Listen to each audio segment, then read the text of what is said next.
السلام عليكم، كي دايرين؟ لاباس عليكم؟ مرحبا بكم فيديو جديد او وصفة جديدة. كيف شفتوا اليوم ان شاء الله غادي نصاوبوا البصارة. اكيد كاع العائلات المغربية كتعرف تصاوب البصارة، ولكن انا بغيت نتقاسم معكم الطريقة ديالي اللي هي طريقة مميزة وقليل ديال الناس اللي كتعرفها. هاد الطريقة ديال الشمال ديال المغرب، وفي الصراحة ماشي ديال الشماليين وإنما ديال اليهود اللي كانوا ساكنين في الشمال، اليهود القدام اللي كانوا ساكنين في الشمال. طريقة كتجي بها البصرة أكثر من رائعة، بنينة بنينة بزاف. جربوها وردوا عليا الأخبار. أنا كليتها في تطوان عند واحد السيد وتالمو عجبتني. سولتو على المقادير ديالها وقال لي المقادير والأصل ديالها، ومن داك الساعة وأنا كنعتمدها، يعني كنصاوبها بنفس الطريقة، ومن داك الوقت كتجي أكثر من رائعة، بنينة بنينة بزاف. كيف قلت لكم جربوها وردوا عليا الخبر. ودابا نمرو نشوفو المقادير والطريقة ديال التحضير.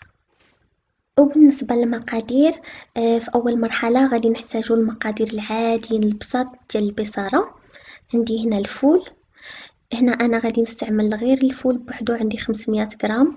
نتوما ممكن تستعملوا الفول والجلبان اليابس في نفس الوقت، كتجي زوينة من كتجمعوا بيناتهم. عندي 500 غرام ديال الفول.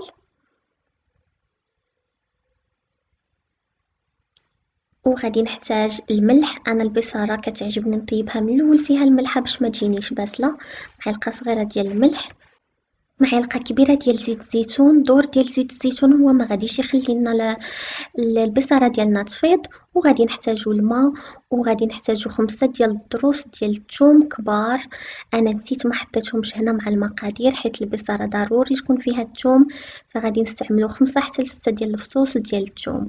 اول حاجه غادي نديرها، غادي نغسل الفول ديالي مزيان بالماء. آه هنا علاش غادي نغسلو الفول مزيان؟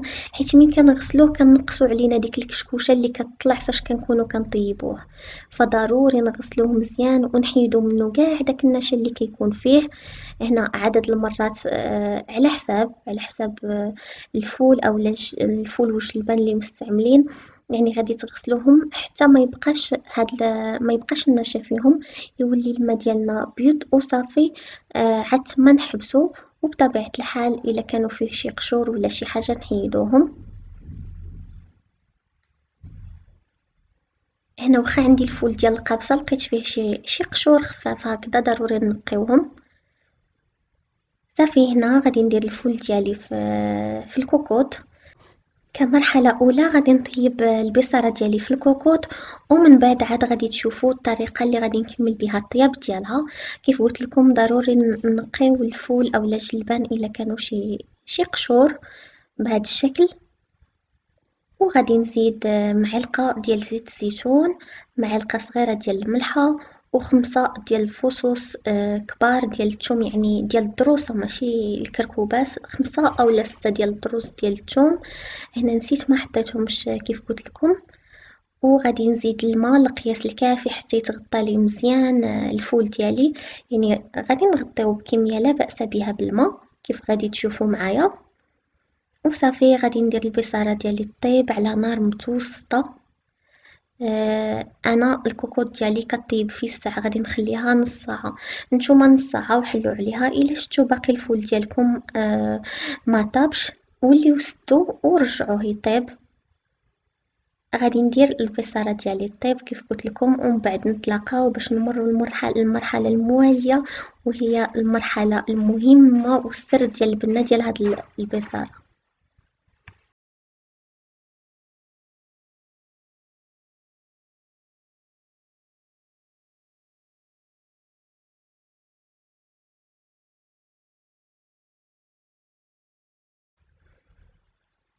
وهنا من بعد ما طابت البصارة أو لا طاب الفول ديالي، أنا استعملت هاد الأداة بحال الفورشات، المهم باش أي مرصويات يبقاو درتهم بيها باش ينطحنوا. كيف ما يمكن لكم تماما طحنوها في الخلاط الكهربائي، غير هو يكون ديال الزاج باش يتحمل الحرارة. طحنوها مزيان باش تحصلوا على اون تكستور ملسة، يعني القوام ديالها يكون أملس. انا غادي نديرها غير بهاد الاداة مزيان، حيت الفول عندي كيطيب مزيان. وكيف قلت لكم خليته نص ساعة تماما. نتوما على حسب الكوكوط ديالكم، يقدر يكون كتر ويقدر يكون قل، المهم راقبوها. من بعد غادي نمروا للشرمولة، واللي هي اهم حاجه في هذه البصاره واللي كتميزها. عندي هنا غادي ناخذ طاجين، حيت الا ما كانش الطاجين في الشمال ما غاديش يكون سميتها البصاره اولا البيصر كيف كيقولوا لها، ضروري من الطاجين. غادي نحتاج 3 ديال الفصوص ديال الثوم، معلقه صغيره من الفلفل الاحمر، والقزبر مطحون، ضروري القزبر مطحون، ومن الكمون، ومعلقه صغيره من الملح. الملح كيبقى على حسب الذوق، ومعلقة صغيرة مطيشة ديال الحك. وعندي زيت الزيتون، نسبة مهمة أولا كمية مهمة من زيت الزيتون، حيت البصرة كتبغي شوية زيت الزيتون بزايد، تقريبا واحد نص ديال الكاس. أول حاجة غادي نحك الثوم ديالي، 3 ديال الفصوص ديال الثوم. وما تنساوش في الأول حنا درنا 5 ديال الفصوص ديال الثوم. غادي نحك الثومة ديالي،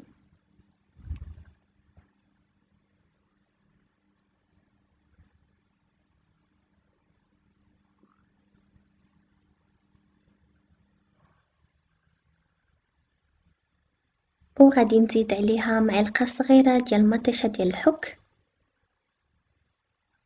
وغادي نزيد زيت الزيتون، كيف قلت لكم غادي نزيد تقريبا واحد نص كاس ديال زيت الزيتون. وغادي نبدا بهاد المكونات، غادي نديهم يتشحروا اولا يتقلاو مزيان تقريبا لمده ديال دقيقه، غير باش طيب لنا ديك الثومه ما تبقاش خضره بحال هكداك. غادي نقليوها مزيان، نقليو الثومه مزيان وديك مطيشه في زيت الزيتون، كيف قلت لكم لمده ديال دقيقه، دقيقه ونص، الوقت اللي طبنا فيه شويه الثوم ما تبقاش هكداك خضره.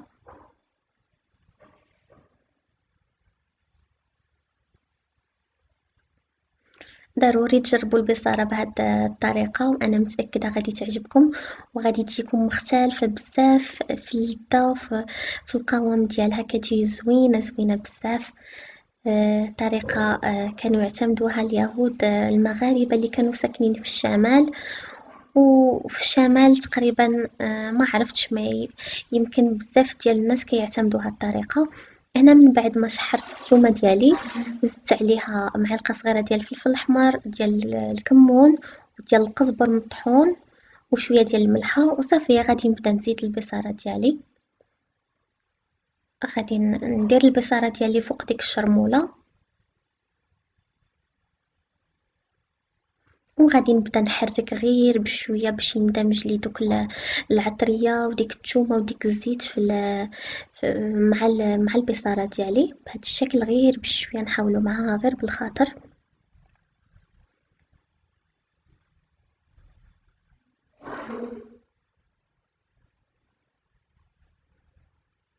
غادي نحاولوا نحركوها غير بشويه. كيف قلت لكم البصاره الا ما طيباش في الطاجين فهي ما كتسماش بيصر اولا بصاره في الشمال.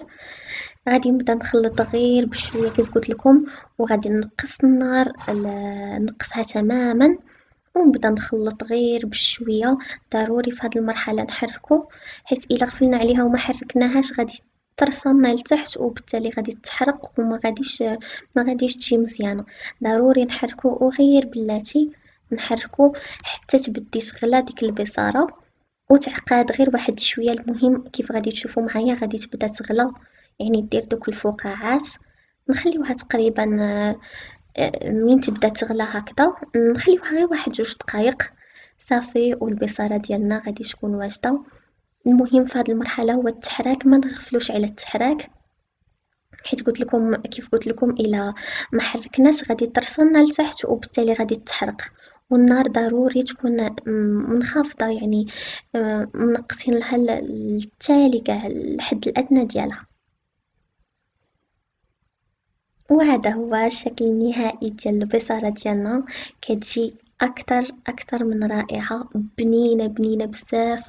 والشرمولة اللي درناها لها كتزيدها بنة على بنة، كتجي زوينة بزاف. مهم عندي ما نقولكم ضروري خاصكم تجربوها باش تعرفوا شنو كنقول، وغير جربوها، أنا متأكدة غادي تعجبكم، وجربوها وردوا عليا الخبار. صافي غادي نزيد عليها زيت الزيتون شويه من الفوق ضروري. البصاره كتبغي زيت الزيتون وشويه ديال الهريسه الحاره للناس اللي كيعجبهم الحار. وصافي البصاره ديالنا هي واجده. نتمنى الوصفه ديال اليوم تعجبكم، وكيف العاده الا عجبتكم ما تنساوش تخليو لي اللايكات ديالكم، تابعونا في الانستغرام، ونتلاقاو في فيديو جديد ان شاء الله.